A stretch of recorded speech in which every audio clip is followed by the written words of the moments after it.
Hey, what's up? It's Ben Greenfield. Any alcohol fanatic or cocktail connoisseur or wine sommelier would flip if they saw the type of drinks that I drink at night. I just flew in from Boise, where I was racing the Spartan race down in Boise, and I'm here in my office this evening recording commercials. And as I'm prone to do, when I'm working in my office at night, I vape a little bit of organic tobacco, and sometimes I'll blend some herbs in with that and some essential oils. I've got this fantastic little vaporizer called a Buddha, da Buddha, and I drink a little cocktail before dinner. Right now I'm drinking a Sauvignon Blanc that is poured over ice, blended with, well, not blended with, but just topped with a little bit of sea salt, bee propolis, half a can of Fit Aid, and an electrolyte tablet. I also like to take my Fit Vine wine, the organic biodynamic wine that I drink, and I'll cut that half and half, and I'll put some ice in there, some elderberry extract, some Kona black salt, another electrolyte tablet. I do weird things to my drinks. I will admit, I have this weird kind of infatuation with bastardizing alcohol. Anyways, though, my guest on today's show is way more intelligent than I am when it comes to nutrition, and he's also just a freak of an athlete. You're gonna dig him, Sami Inkinen. I've known the dude for years, and he's brilliant, and he's fast, freaking fast, amazing athlete, talented guy. Also, today's podcast is brought to you by some fabulous folks like Blue Apron. Blue Apron, it's the leading meal kit delivery in the U.S., and they send me stuff like short rib burgers with a hoppy cheddar sauce on a pretzel bun. It's not gluten-free, but I take my, you know how you can kind of have your cake and eat it too. You take gluten polypeptidase enzymes. You know that? You can take those, and they knock out gluten. I got seared steaks and thyme pan sauce with mashed potatoes, green beans, and crispy shallots. I can make that all in under 45 minutes without any trip to the grocery store. Blue Apron is actually the #1 fresh ingredient and recipe delivery service in the U.S. of A. They have 2-person meal plans. They have family meal plans. They even have a wine plan. Be careful sending me that stuff. 6 bottles of wine from renowned winemakers delivered monthly. All sorts of really, really great stuff that they send over to me. And what they're going to do is they're going to treat every single listener of my show to $30 off your first order from Blue Apron. Very simple. You go to blueapron.com/Ben. That's blueapron.com/Ben. That automatically gets you $30 off. Blue Apron, a better way to cook. I'm supposed to say that. I didn't make that up. A better way to cook. It is kind of catchy, I have to admit. This podcast is also brought to you by something that I'm taking right now, not the wine. I have this shotgun mix of, get this, it's chicken collagen, cherry juice, ginger, turmeric, white willow bark, which is basically the same stuff that you'll find in, for example, aspirin, the salicylic acid, hyaluronic acid, boswellia, which just knocks out joint pain, and then a mineral whey concentrate with all these bioorganic minerals. And then finally, I don't know if you've heard of these before, proteolytic enzymes, which go into your bloodstream and just break down any of the fibers and the soreness-inducing compounds that you tend to get after you, say, do a race like I did yesterday, or a very hard workout, or you're beat up, or you got a surgery, or your joints are bugging you. It's called Keon Flex. I consider this to just be like a shotgun formula, everything you need for your joints. Why not just throw it all into one bottle? That's the way I think. So it's called Keon Flex. It's a supplement that I personally make, and you can get it at Keon. GetKeon.com. Get KION.com. And I've got a 10% discount code for you. You ready? Okay, here it is. BenFlex10. BenFlex10. Get you 10% off your first bottle of Keon Flex. How do you like them apples? Except they're not apples. They're amazing anti-inflammatory things. All right, let's go chat with Sami Inkinen. In this episode of the Ben Greenfield Fitness Show, once it became clear to me that, hey, there's an alternative, evidence-based, and very effective way to treating, not just treating, but reversing type 2 diabetes, I just got so mad. I was like, I have to start this company. These type of 7-day, or even I've seen these 30-day water fasts, and I'm not kidding when I'm going to say this is serious. is very dangerous. It can be extremely dangerous. So we are very careful with our patients, most of whom are very sick when they come in, that they should not be playing around with water fasting. He's an expert in human performance and nutrition. Voted America's top personal trainer and one of the globe's most influential people in health and fitness. His show provides you with everything you need to optimize physical and mental performance. He is Ben Greenfield. Power, speed, mobility, balance. Whatever it is for you, that's the natural movement. Get out there. When you look at all the studies done, studies that have shown the greatest efficacy. All the information you need in one place, right here, right now, on the Ben Greenfield Fitness Podcast.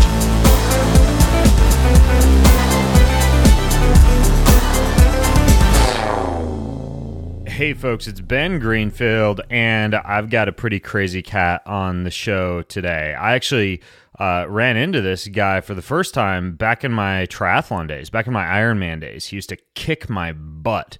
He used to kick everybody's butt. He'd show up to the races on like a minimal training, eating macadamia nuts in full ketosis back when nobody was really doing this, and he would dominate. I actually interviewed him on a podcast several years back in the day when I was doing triathlons more, and we did a whole podcast on how to maximize fitness with minimal training time, and we talked about like how to train for Ironman triathlon with about 10 to 12 hours per week. He revealed some of his top swim sessions and run sessions and cycling sessions that could save you tons of time. He talked about his self-quantification methods, what he eats, and it's been several years since I've had him on the show, and he's been up to quite a bit since that time. His name is Sami Inkinen. You may have heard of him. He's the CEO and the founder of a relatively new San Francisco-based company called Virta Health, which is a company that is attempting to reverse type 2 diabetes. And he's also an active investor in a whole bunch of different human health and human performance companies.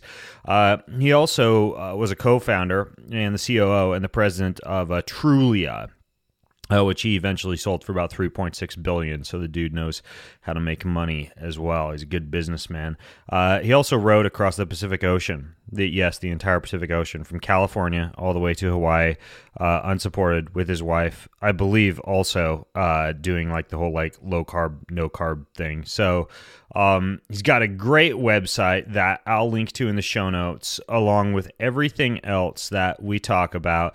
And you can access today's show notes over at bengreenfieldfitness.com/Sammy2, as in bengreenfieldfitness.com/Sammy, the number 2.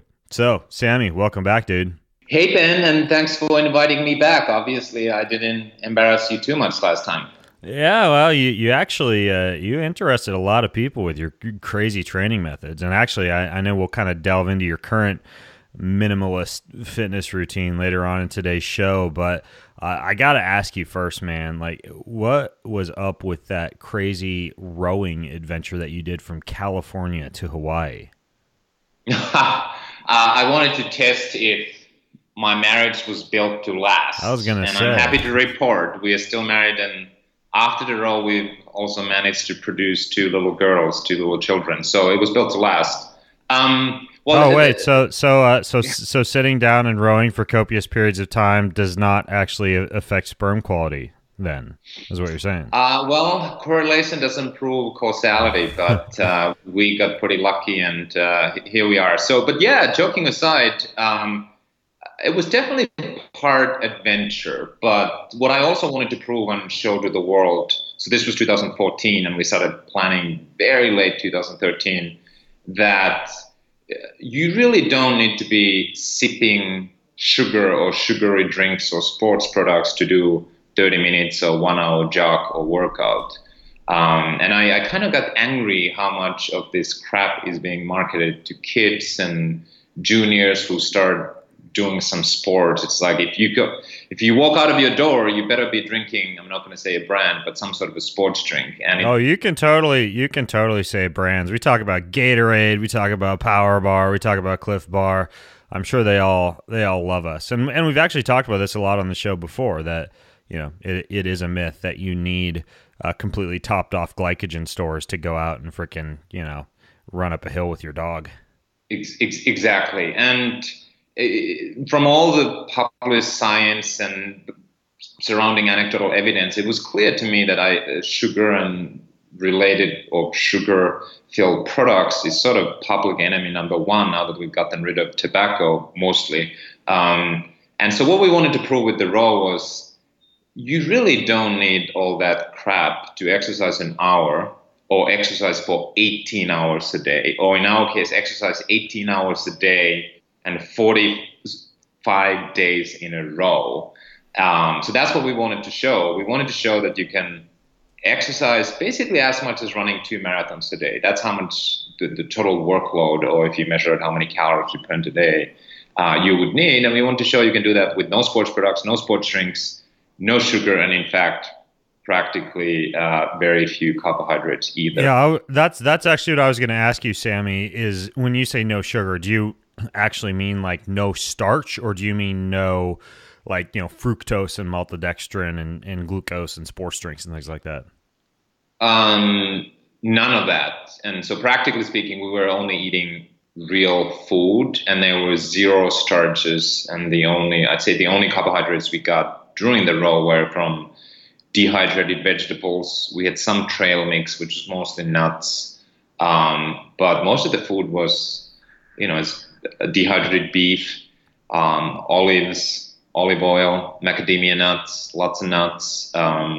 So yeah, there were no sports products, no maltodextrin, no gels, no bars, no drinks. And we kept going for up to 18 hours a day, probably on average 16 hours of work, rowing per day, per person. And went from California to Hawaii, it took 45 days, 3 hours, broke the speed world record for 2-person boat. So apparently we weren't slowed down by the fact that we didn't have any Gatorade.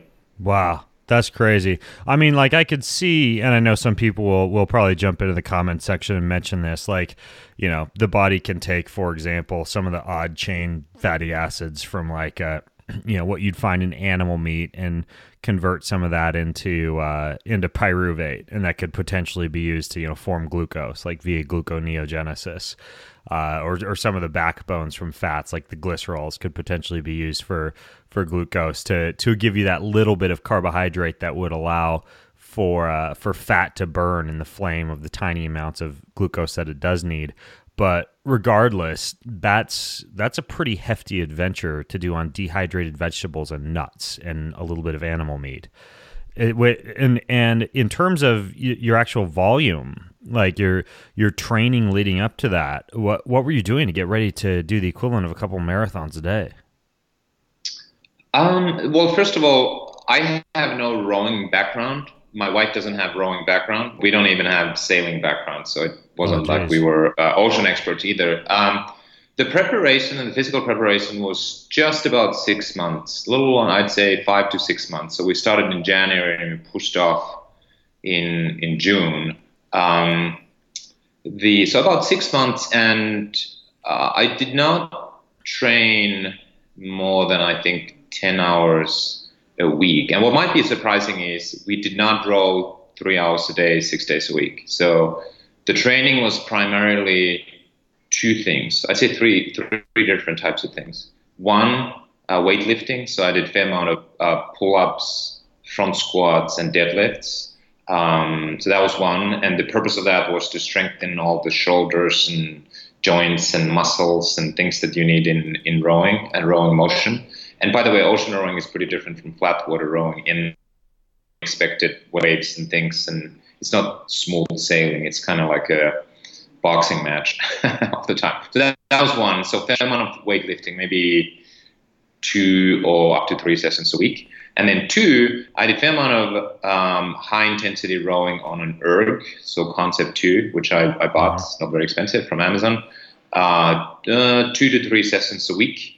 And then thirdly, we did one outside row per week, and that was anywhere between 2 to 4 hours. So that was kind of long, slow on the water, just to get a few more hours. But that was pretty much. And then, I had a little bit cross training, running here and there, a little bit swimming there, a little bit biking there. But the core training was really weights, intensity rowing, and then one slightly longer rowing session per week. Yeah, it sounds actually kind of similar to your triathlon training. When I talked to you about your triathlon training back in the day, you were doing like really short, highly intense sessions on the CompuTrainer. You were doing some hill sprints, and then I think you were mostly doing like 50s and 100s in the pool for something long, like a 10-hour day, or in your case, like a 8.5-hour day for Ironman. And it sounds like you did something similar to this. So like a concept too, rowing workout for you, like a high intensity rowing workout to get ready for a long row from California to Hawaii. Well, what would that look like a high intensity concept 2 workout? I did 2 types of things. So one was sort of VO2 max plus, so sort of 10 times 1 minute, pretty much max, and then 1 to 2 minutes very easy in between, and a little warm up, a little cool down. So you can do that in well under 40 minutes. And then another one would be more tempo, so sort of just below threshold, 6 times 5 minutes or something like that. So those were the 2 typical workouts that I did during the week as an intensity workout. So basically like one short high intensity, like minute long efforts, and the other one was more like 4 to 6 minute long efforts. Yes. Nice. I like it. So you're kind of targeting more like lactic acid tolerance with a shorter effort and more VO2 max, those longer tempos. The intensity is pretty low, obviously, when you're exercising 18 or 16 hours a day.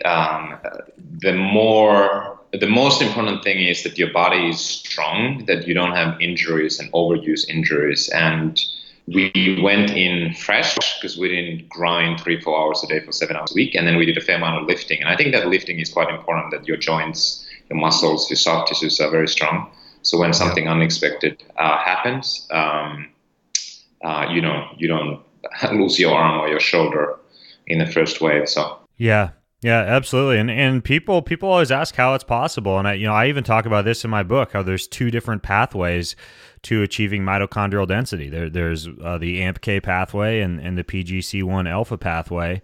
And one is dependent upon extremely high intensity training that allows you to get to your goal, perhaps at a higher risk of injury and more trips to the pain cave, but allows you to get just as much mitochondrial density as the other pathway that's more like the long aerobic chronic cardio sessions. So yeah, I mean, you obviously have done a very good job tapping into the fast high intensity pathway, and paired that with kind of like almost paradoxically, right? Because we assume it's so glycogenic, this whole like low carb or ketogenic type of approach, which is related. I want to talk a little bit about your fitness routine as well now, but first I want to talk about this whole Virta Health thing, because that's really even more important in my opinion. You're freaking trying to reverse type 2 diabetes. Tell me about this new company and what you're doing with that.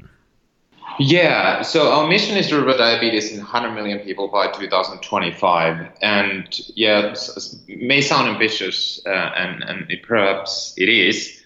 But the background is, I think most of your listeners probably know that type 2 diabetes is a massive, massive problem. In America, there's about 30 million people, and globally more than 400 million people. And you and me as taxpayers, or through our insurance payments, we waste about $200 billion a year in America on diabetes.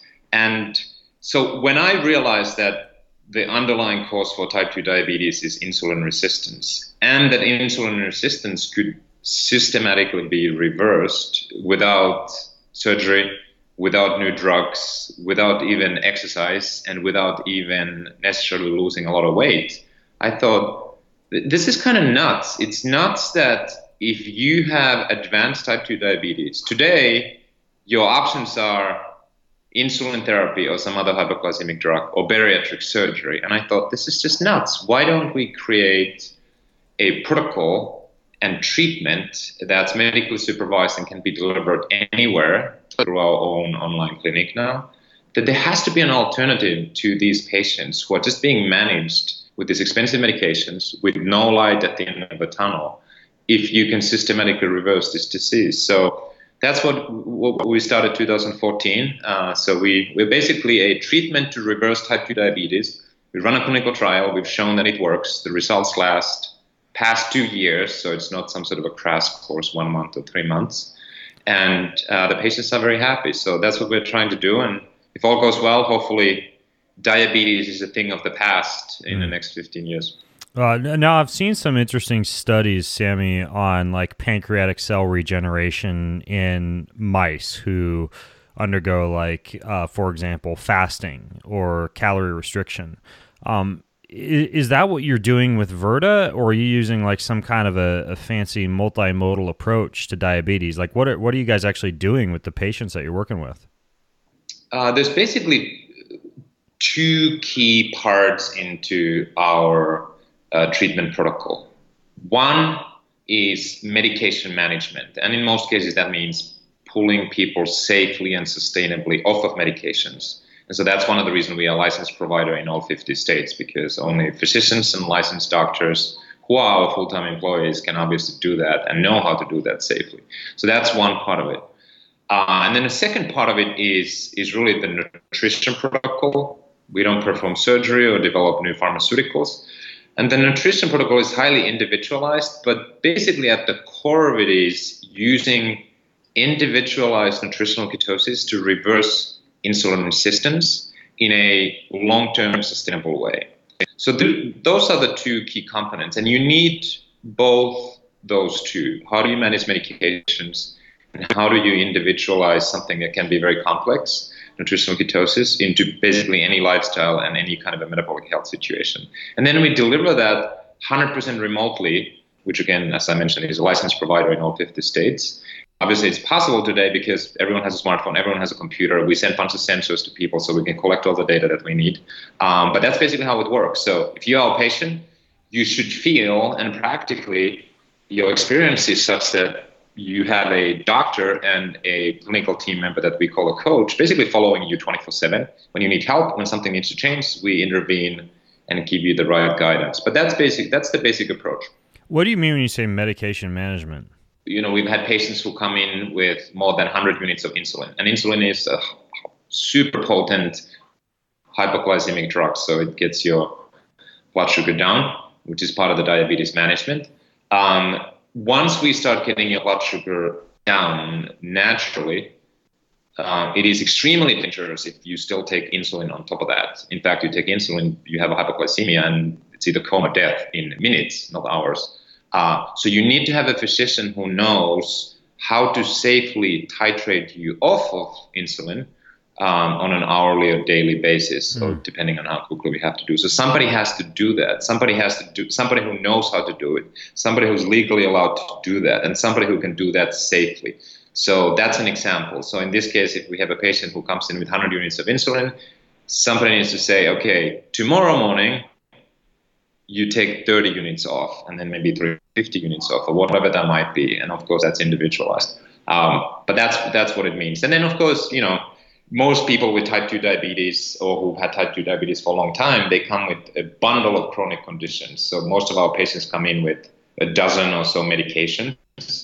So if you are not a physician who really understands metabolic health, you have no idea which medicine you can touch and which you should not touch. And so people have hypertensive medications, they have lipid medications, they have blood glucose medications, they have inflammation medications, they have pain medication. Like, it's, you know how America, we're treating these diseases by treating symptoms. So people come in like, you know, a bag full of pills and injections. So you can't just say stop taking those and change your nutrition. That would be life-threatening. Yeah.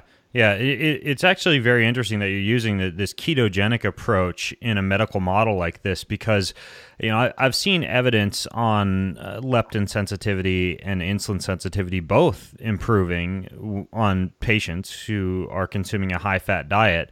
as well as fasting glucose and triglycerides and thyroid. But when it comes to insulin, have you guys or has anybody looked into the mechanism of action, like what's going on, like our high blood glucose or high blood ketones somehow like improving the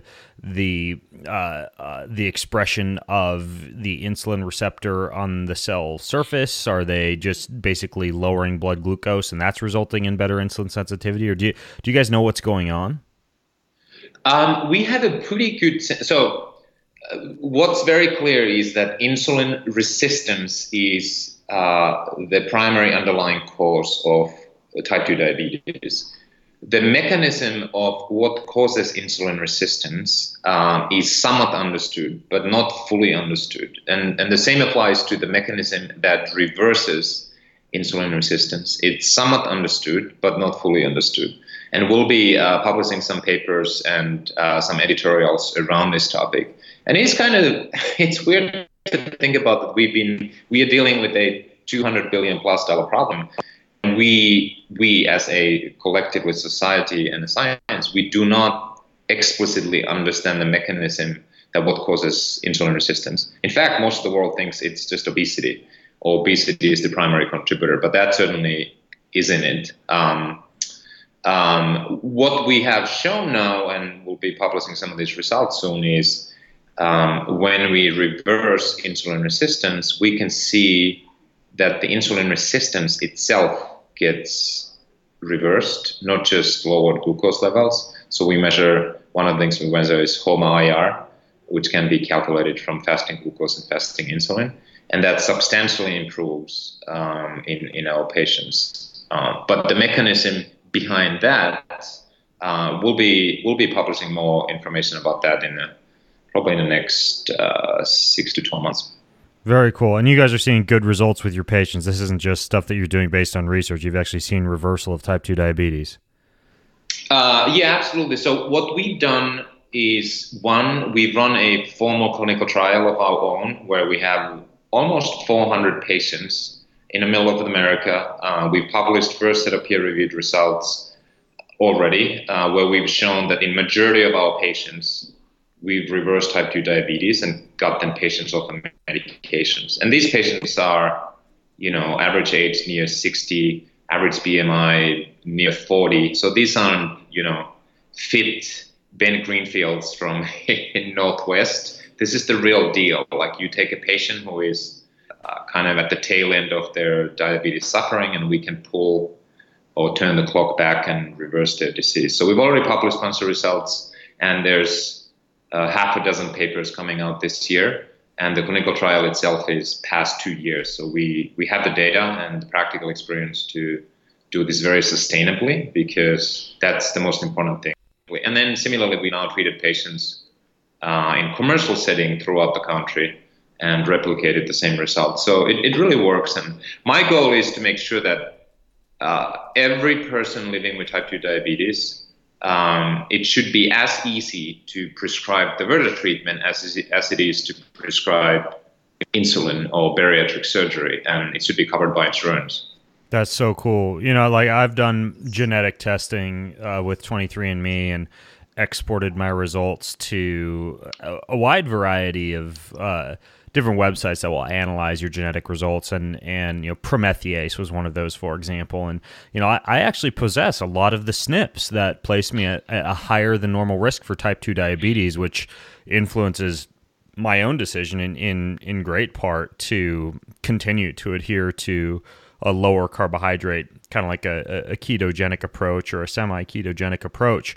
And, of course, as I know that you found, I think this was, and correct me if I'm wrong, like really your foray into an interest in this type of approach was fueled by performance just as much as health. Am I correct? Like you were using this type of approach back in your days of racing triathlon. Yeah, absolutely. And my wake-up call to realizing that insulin resistance is something that you might be dealing with even if you're lean was completely accidental. It happened to myself, and that was really the aha moment to even start Verta Health. And so what happened to me was 2011, I won the World Championships in triathlon in my age group. And then 2012, I did my fastest Ironman, which was 8 hours, 24 minutes. And simultaneously, I found out that I was pre-diabetic. And oh, you did? I didn't realize that. Yeah. So I thought this is nuts. It doesn't make any sense. Like, how can, I don't know what my body fat was, but like you're pretty lean when you're doing an 8 hour, 24 minute Ironman. And I thought this just doesn't make any sense. And I started researching and reading published research, and this is how I ended up meeting with Dr. Steve Finney, who's now my co-founder at Verda and our chief medical officer. And that's how I found out that, oh, wow, insulin resistance is something that you can become even if you're lean, even if you exercise, and that you can actually reverse insulin resistance without all these things that we think are needed, which is bariatric surgery or even more exercise or even more dieting. So that's how I ended up becoming very interested in this topic. And then once it became clear to me that, hey, there's an alternative, evidence-based and very effective way to treating, not just treating, but reversing type 2 diabetes, I just got so mad. I was like, I have to start this company. I have to make this work because it makes economic sense. It makes sense for the patients. And if we can do this at scale, we'll be saving so much money that, who knows, maybe we even have a lower tax rate in this country. Yeah, and you're doing a lot of good for people. How'd you find out that you had pre-diabetes? You're just doing like a blood glucose monitor? Yeah, I was to your earlier second part of your question, you were doing this for performance reasons.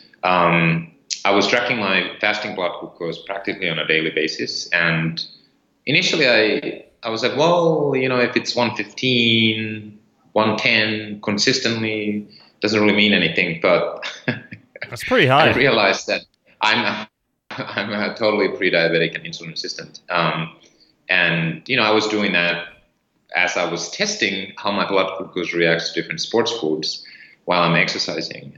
So that's how I figured out that I'm metabolically actually pretty unhealthy. And then I had high blood pressure, and I had all the markers of metabolic syndrome without being overweight and obese or having much extra body fat at all. And so that was kind of my wake-up call myself. Well, hello. I want to interrupt today's show because this podcast is brought to you by Gainswave, which is this new breakthrough solution for guys like me who want optimized sexual performance. Maybe if you don't even have like erectile dysfunction or something like that. This is amazing just to get better orgasms and a firmer, more resilient erection.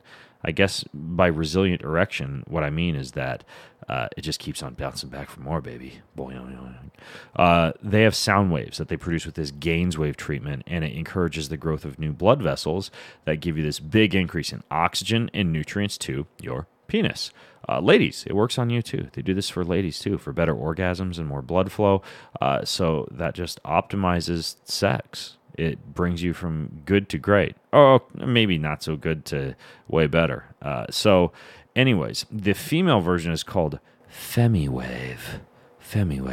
The male version is Gainswave. So for the FemiWave one, go to femiwave.com/Ben. And for Gainswave, go to gainswave.com/Ben. If you mention that you heard about on this show, you save 30% off your first Gainswave treatment. There you go. You're welcome. This podcast is also brought to you by the good folks at Health IQ. Now, what they do is they use science and data, those smart cookies, to give you lower rates on life insurance. If you're a health-conscious person, like a runner or a cyclist or a strength trainer or a vegan, anybody who is obviously going out of your way to try and be healthy, well, what they do is they go to bat for you. So like you could save money on your car insurance for being a good driver. Health IQ saves you money on your life insurance for living a health-conscious lifestyle. Pat yourself on the back and save a boatload of money while you're at it. You can even get a free quote from them.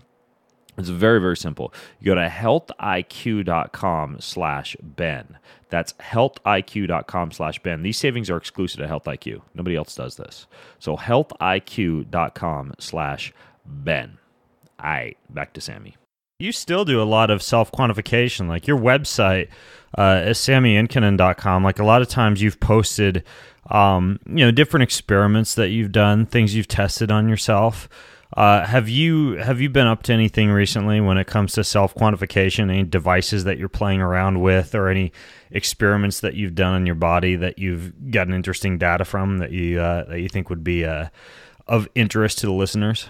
Well, most of my time these days goes to building and scaling Verta Health, and then trying to take care of these two little girls that we have. But Are they twins? they're not. We have a 2.5-year-old and a half a year old. So Okay. full handful. So I haven't done anything particularly crazy. I think my sort of main routine is I am a patient of the Verta Clinic myself, so I track certain things that my doctor and coach here can see all the time, which is mainly glucose and blood ketones. And then I would say 3 to 6 months, I do a comprehensive metabolic health panel, blood work. Now that I know what I'm doing, the good news, bad news is really nothing changes. It's all good.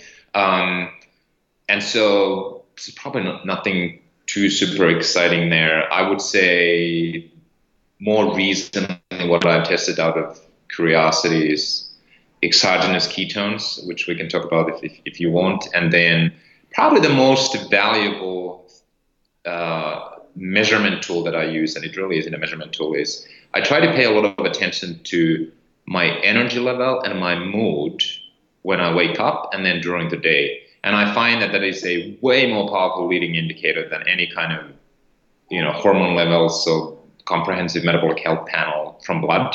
Mm-hmm. I don't see really any change in my blood work, but I see daily, weekly, monthly change in kind of how I feel. And then I adjust my rest and training accordingly. Right. So you mentioned exogenous ketones. That's obviously something that is the relatively new craze in the supplement industry, ketone esters and ketone salts. And I've done some podcasts on them in the past, but I'm curious, what's your experience with them? Well, first of all, personally, I was just curious because now there is this quote unquote crazy ketogenic diet, which clearly is becoming the next fad, or maybe it already is, I would say. So, of course, in America, everybody smells money and says, well, if it's about getting your ketones high, why don't you drink or eat them? That must be a great way to do that.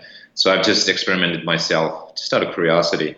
On a more objective level, I would say, one, I think the claims are way ahead of any kind of published evidence or science. So what you might read from a company trying to sell this stuff, be aware. I'd say that's one.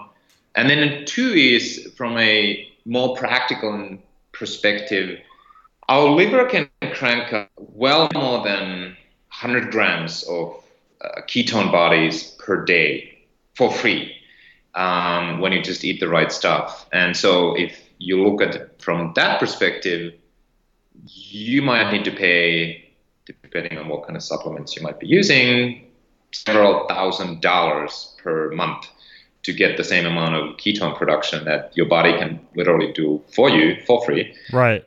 Well, when you're saying several $1,000s per month, you're talking about like these ketone esters, like companies like Human and Dr. Veach's laboratory have come out with that are like $30 a serving. Is that what you're referring to? Yeah, some of these products that you can buy from Amazon or somewhere, when you just look at the price and how many grams of ketones you're getting, when you compare it to 100 or 100 plus grams that your liver can crank out every day. Right. Oh yeah. So you're saying not even like ketone, just like the regular ketone salts, like even the less expensive products, your liver can make a copious amount of ketones compared to what's in those. Massive. So I think that's one thing, just from a practical perspective, keep in mind. And then from a health perspective, I think the area that it's worth remembering that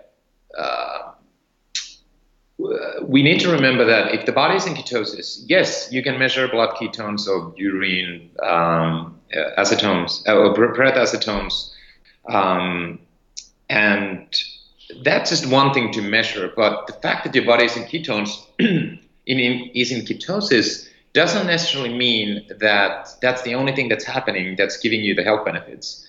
And so by just increasing your blood ketone levels by drinking or eating these ketone salts or esters doesn't necessarily mean that you're actually producing all the health effects, because body is a complex biological system. In order to get to ketosis, you have to lower glucose intake or carbohydrate intake. And that alone has a whole other set of pathways that are being affected in your body. So I'd just be very careful that, since we don't have the evidence yet, that don't just try to optimize one thing that can be measured, because that may be completely irrelevant or slightly irrelevant for the metabolic health effects that you get while you're in nutritional ketosis. And the example to think about is, 30, 40 years ago, there was only one thing we could measure, or one thing that we could easily measure in blood was cholesterol. So we said, wow, we can measure cholesterol, we can see cholesterol levels, and now we have this thing, heart disease. And when cholesterol is high, people tend to get heart disease. So now let's jump from that and say we just need to get cholesterol down. So let's start eating food that doesn't have cholesterol. And obviously now we know that that is a completely wrong hypothesis. Yeah. So I would just be careful about that you say, oh, I'm in ketosis, I have high ketone levels, so why don't I just drink more ketones so I get even higher levels? That's one little piece of the puzzle. And if you don't know the rest of the puzzle, you may really potentially even cause harm to yourself. Now, that being said, it's completely possible that there will be therapeutic use cases for exogenous ketones. I just don't think the science is there yet. Maybe it could be for medical use, maybe it could be for performance reasons, military, who knows? But I think it's pretty early innings. Interesting. Do you take any supplements? Honestly, I literally take nothing. Absolutely nothing. Really? So you're not like via Verta Health, like do you guys do any like calorie restriction mimetics like metformin or anything like that? We don't. In fact, all our patients, like I said, one big focus is that we want to reverse type 2 diabetes for good, and it has to be sustainable. So one of the things we measure is hunger, and we want to make sure that they may feel hungry, but then we encourage them to eat. So we try to avoid situations where people are actually hungry for sustained periods of time. I think the only thing I can think about that I've taken over the last, say, 6 months is magnesium. And I only take that if I've experienced any cramps, which really means that I haven't eaten the stuff I should have eaten in terms of real foods. That probably happens once in, 3 months, 4 months, 5 months. But that's the only thing I can think about. Other than that, and I would say caffeine is the only thing that I can think that I take on an almost daily basis, and sometimes I have like a week. I'm pretty sure caffeine doesn't count as a supplement. I think it's just considered like a part of the human bloodstream at this point. I'm pretty sure humans have evolved to where we just basically are considered to have caffeine as a permanent part of our cellular makeup.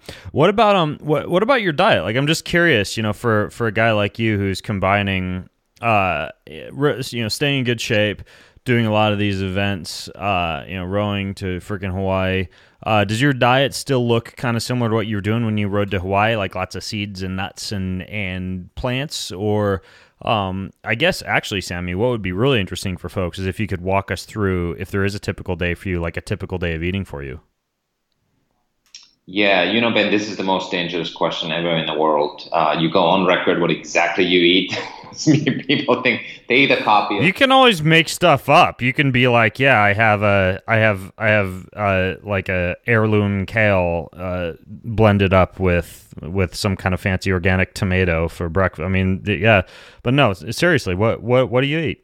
Well, first of all, on a high level, I pretty much eat the same way as I've done for the last several years. But I would say on a high level, I just try to eat real food, and I eat when I'm hungry. I try not to, I snack if I'm hungry in between meals, but I try not to get into the mode of like snacking all the time, because that's actually a symptom of not eating something during the meal times. But I guess broadly speaking, I'd say breakfast.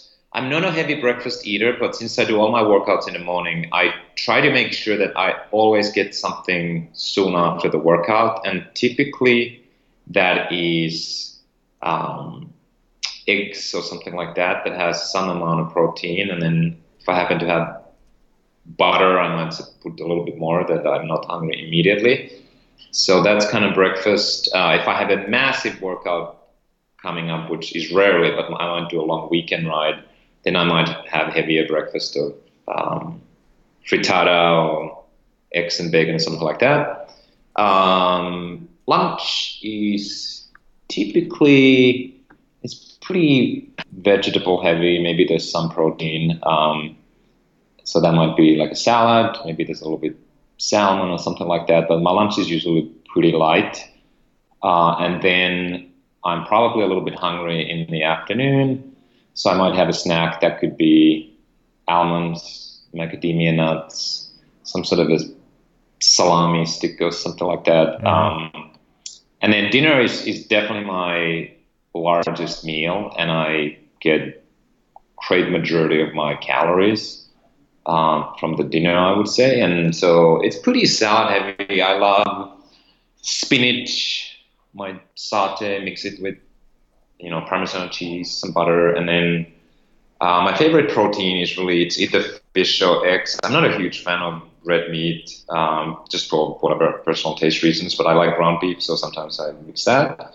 And then I might want something later in the evening, so I might have like full-fat yogurt with some more macadamia nuts or coconut cream and coconut flakes mixed with some berries or something like that. That's kind of example of what I might eat, and it depends on if I exercise a lot, then of course you're much more hungry and then you end up eating more. But I try to keep it as simple as possible and not really eat any kind of total packaged crap. I would say my only vice is I do drink protein drinks here and there. It's just so convenient, especially in the morning. If I'm in a rush after workout, I might just drink sort of a protein drink. Yeah. But that's probably the only, I don't really eat any bars. Yeah, man, protein drinks, it's like a fart in a can. There's a lot of them that aren't that bad these days, but I used to do bodybuilding. I don't know if I ever told you this, like back before I did Ironman triathlon, I weighed like 40 pounds more, but it was just pure muscle, and I was sponsored by this protein shake company called ABB, and they would just send me these big aluminum cans full of protein, and I would basically eat those and canned tuna fish all day long. And I still cannot like do like a shaker cup and protein. It just brings me back to those disgustingly, like literally just constipated, nasty gut bodybuilding days. So anyways, though, the other thing I was going to ask you about was fasting. I mean, obviously, like I mentioned, we see intermittent fasting or fasting protocols as something associated with pancreatic cell regeneration and diabetes. Is that something for those reasons that you incorporate at all? Do you do any like weekly fasts or monthly fasts or yearly fasts or intermittent fasts or anything like that? Well, I'll answer this tongue in cheek. I say I always fast between meals. Sometimes that's 1 hour, sometimes that's 6 hours, 7 hours, 8 hours. I never fast. Well, one should always ask the question, what does fasting mean? If it means fasting more than 24 hours, the answer is absolutely, I never fast. If it's, I rarely 24 hours goes between my meals. So I really never fast. And this is something that we have to address with a lot of our patients, Verta Health patients, because people find all kinds of stuff on the internet, and this is sort of another reasonably hot topic by people who want to improve their metabolic health. There's a lot of fasting chatter going out and around, and it's a little bit like exogenous ketones, that the claims are way ahead of published evidence, and certainly for people who are metabolically unhealthy and are perhaps on hypoglycemic or hypertensive drugs, these type of 7-day or even I've seen these 30-day water fasts, and I'm not kidding what I'm going to say, this is serious, is very dangerous.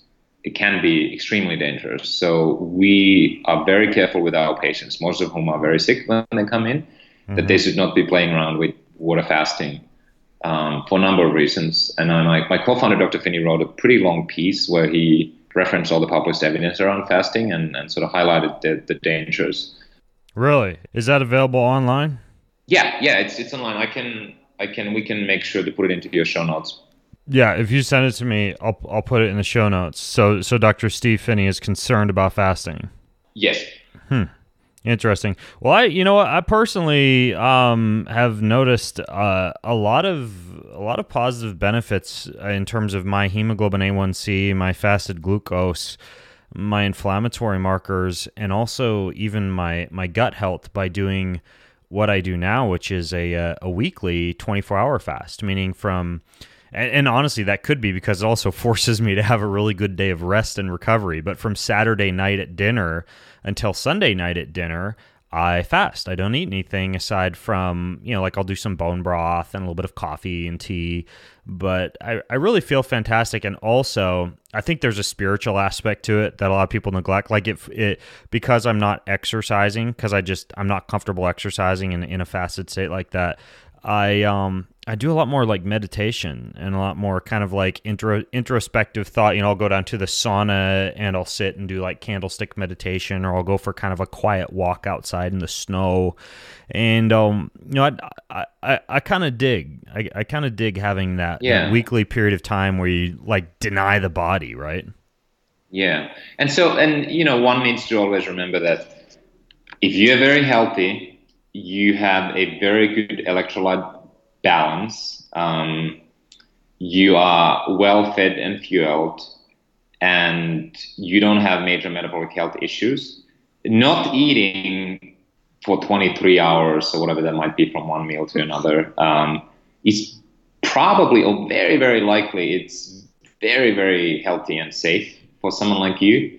And then you take someone else who is is not eating very well, and magnesium is low and potassium is low and this and that, and is on hypoglycemic drugs and hypertensive drugs, and you do that exact thing that you said, which might be not just good, but it may be health improving for you, it may be very, very dangerous. So it's always good to remember these things. It's sort of like you and me, we could probably just walk out of our house and run 26 miles today, although that's not how much I run typically, and it would be healthy. But you put someone else and say, you have to run 26 miles, they might need knee surgery the next day, right? So you always have to remember that. Yeah, exercise. A lot of athletes forget this, like, CrossFitters and people who listen to podcasts like this who are very physically active, like you and me, forget that exercise is a calorie restriction mimetic, right? Just like ketones and metformin and fasting are all either calorie restriction or calorie restriction mimetics. Exercise is too. And so athletes are already getting a lot of cellular apoptosis and a lot of the benefits of fasting without fasting. And of course, we all know that you could take that to the extreme and just exercise too much. And like I mentioned, I've found benefit by forcing myself into at least one day a week of not exercising and also not eating that much. And it works out pretty well. But, fasting for the general population is different than fasting for a pretty serious athlete, which is what a lot of people who listen to this show are. Yeah. And it's also the alternative. What do you compare? If you have a person who eats,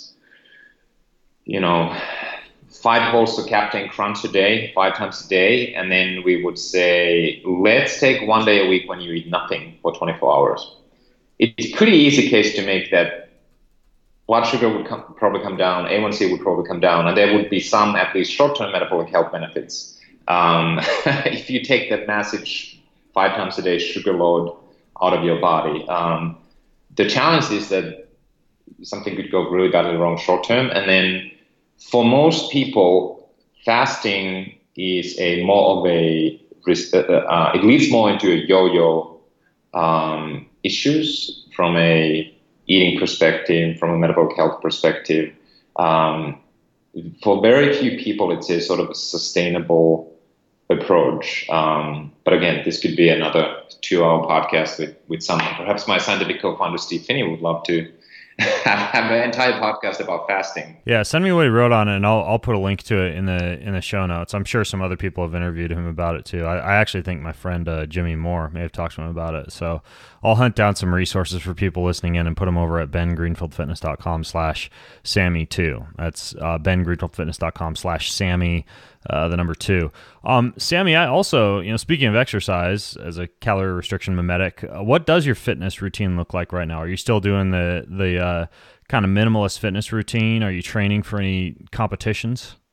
good question. I was actually going to do an event or two this year. In fact, one is I'm doing RAN, so Race Across America in June in a four-person team. So that's riding about 3,000 miles. That's probably going to take 6 to 7 days from our four-person team. So I'm doing that, and I was going to do a couple of triathlons as well. So doing a little bit endurance racing this year. So that's my plan for the year. And so in terms of training, well, first I always try to think about what's my goal. And in this case, I actually want to get into some sort of a endurance racing shape.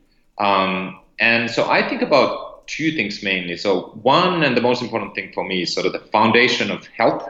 And to me, the key things are sleep and nutrition.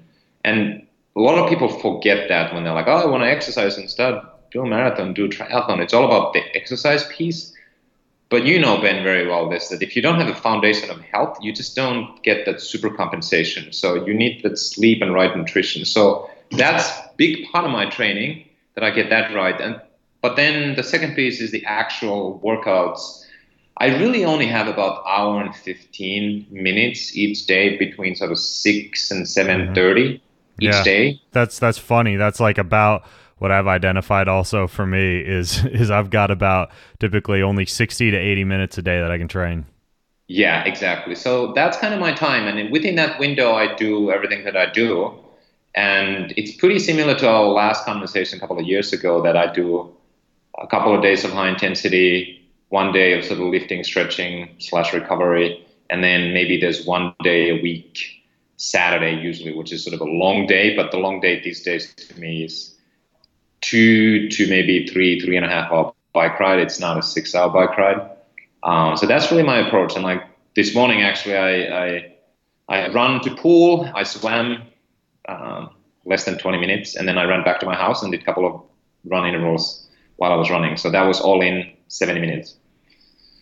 So that's my typical kind of a mid-week workout. Now, what I've found, though, for me personally, is like I've got a bunch of stuff going on in my office. Like I use a standing workstation and a treadmill workstation, and I've got like a kettlebell sitting here. And every time right now, because I'm training for the RKC kettlebell certification, every time I walk out of my office, I got to stop and do 10 kettlebell swings on each side. And so I work little things like that in throughout the day. Are you using that type of approach as well?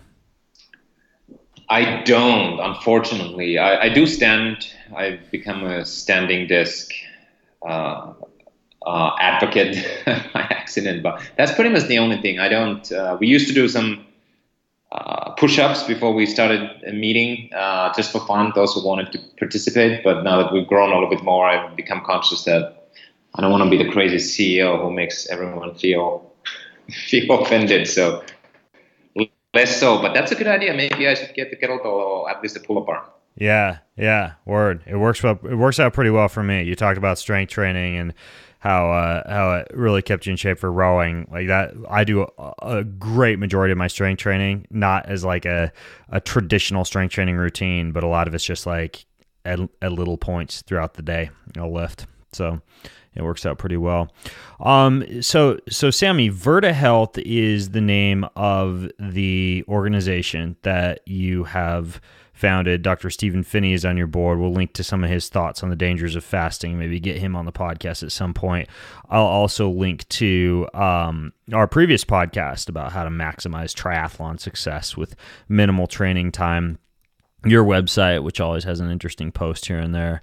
And then for all of you listening in, that's going to be all at bengreenfieldfitness.com/Sammy2. That's bengreenfieldfitness.com/Sammy, the number 2. So Sammy, I want to thank you so much for coming on the show, man, and sharing all this stuff with us. I love what you're doing, your approach. I like that you're a badass athlete, but also a businessman who manages to juggle the two and do both very successfully. So good on you, as they say down under. Well, thank you too, kind, and thanks for having me again. Really enjoyed. Awesome. All right, folks. Well, I'm Ben Greenfield along with Sammy Inkinen of SammyInkinen.com and VertaHealth.com. Signing out from BenGreenfieldFitness.com. You've been listening to the Ben Greenfield Fitness Podcast. Go to BenGreenfieldFitness.com for even more cutting-edge fitness and performance advice.